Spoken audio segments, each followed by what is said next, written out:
Welcome to Hank's Place. Here's a little yet awesome revelation illustrating that life is all about Jesus. It's found in Matthew 14.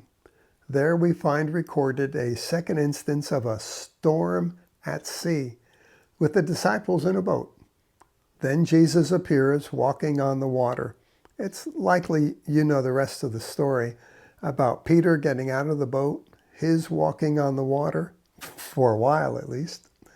But did you notice in verse 33, after Peter and Jesus got into the boat, that it says, "And those who were in the boat worshipped him, saying, 'You are certainly God's Son.'"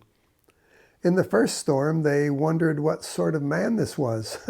Really, they didn't have a clue. Who was this guy who had authority over nature, they asked each other. Now, this, however, is the first recorded instance that the disciples actually worshiped Jesus as God's Son. John records yet another miracle here. We find it in John 6:21. It reads, "So they were willing to receive him into the boat, and immediately the boat was at the land to which they were going." Immediately. Immediately. Can you connect the dots? Worship Jesus in the midst of your storm, my friend. See him as Son of God, your Savior, and this is indeed your destination in life. Or, phrased another way, our goal in life, of everyone's life, is to see Jesus as who he really is and worship him. And in doing so, we will have arrived. Now, I've been sharing chapter titles from Michael Card's book, A Violent Grace. Now, today, however, today's thought isn't quite a chapter title. It is, "He was crowned with thorns so we could receive a robe of righteousness."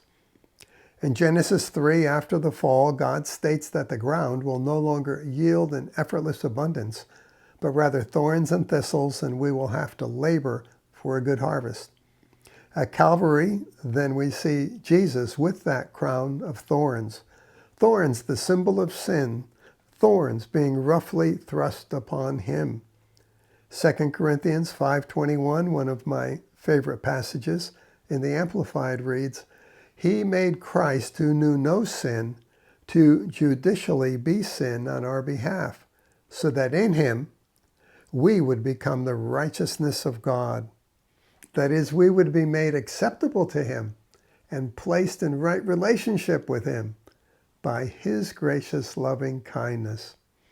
So today, my dear friend, see Jesus wearing that crown of thorns, becoming king of sin, our sin, so we would be acceptable to God and placed in right relationship with him without regard to our performance.